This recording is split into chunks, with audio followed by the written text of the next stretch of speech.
G'day. Welcome back to another video. It's good to have you here. And I just want to say today's video is about, do I need some sort of insurance? Do I need freight insurance? Do I need some sort of insurance for my products coming from China on their way to the Amazon warehouse? So in this video, we're going to be looking at that and much more. So stay with me. We'll be back in a second.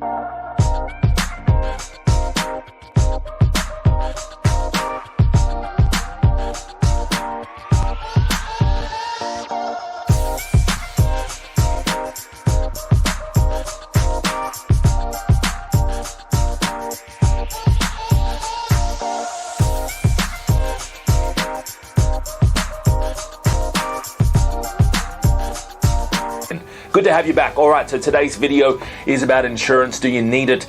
And it comes down to quite a few different factors, all right? First of all, most companies like DHL and Toll, and you would have to look at the paperwork, but most of them do have insurance factored into their cost, right? So that's number one. That's not one thing you got to look at. Probably insurance is included, but you do have to check, all right? And it depends how you're shipping your product from China to the Amazon warehouse, all right? And point number two, and this is probably the most important, if you're doing a test quantity, and this is something that, you know, I'm big on, right? Always be doing test quantities. You're not going to be ordering 20,000 units. If you're getting started, you're not going to be putting an order for 20,000 units of XYZ product, all right? You're going to be taking it small because you're going to be testing the market, all right? I would never, ever advise anybody to buy 20,000 units of anything, all right? And I would always say test it small, do test quantities. Get 50 units in, play it safe, all right? So rather than buying a big whole bunch of one product, rather than just invest and put all your eggs in one basket on one product, split it up over 5 different products, 10 different products, and you don't have to do them all at the same time. I'm not saying that at all. You could break it up. You know, you could do one product or 2 products at a time, all right? But split it up, spread your eggs evenly, because you never know what will take off. It might not be your first product. It might not be your second product. It might be your 5th product or your 10th product, because you never really know what product will actually have, have the lift, right, and take off. So that's why it's important to always spread risk. All right, and always test small quantities, 50 units, 100 units, then move on to another product.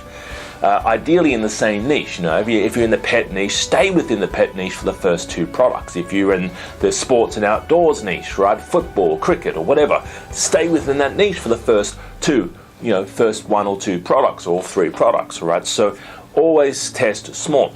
So the point I was making is, if your products that you're ordering, if you're doing a small test quantity and it's only $200 or $300 and you're buying 50 or 100 units for $300, then is it really worth? You have to weigh this up. Is it worth getting insurance? Now, in our course, we actually interview insurance people, and they can break it down for you, but we actually got in our course a module on insurance, but sometimes it's not really needed. It depends on what you're buying and how much you're buying, all right?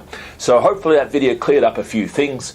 If you're looking to get something started, don't forget to check us out on our website. Link is below. Give us a call in the office. Also, if you're serious about getting something started and you're ready right now to get something started, all right, give us a call in the office. 02 8003 7534. The numbers below on the screen. I would love to work with you. Have a great day. Talk to you soon. Bye bye for now.